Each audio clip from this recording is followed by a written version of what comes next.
Hello everyone, in this video we will guide you on how to find VRAM, that is also known as Video Random Access Memory on Windows 10. To find VRAM on your Windows 10, first right click on this start button and select settings.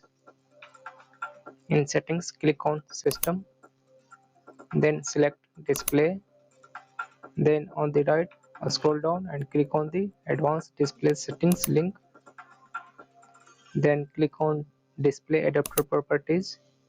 Here on the adapter tab you can find dedicated BD memory, that is your VRAM.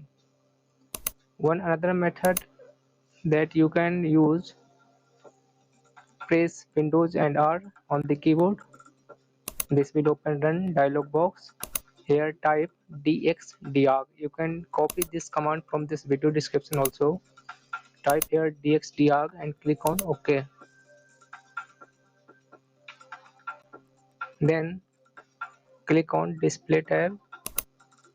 Here you can find dedicated memory. This is your VRAM.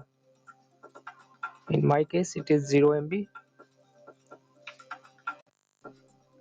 and in your case it may be different, something like 128 MB, 256 MB.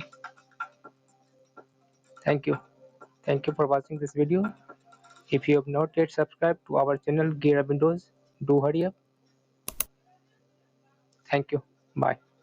See you in the next video.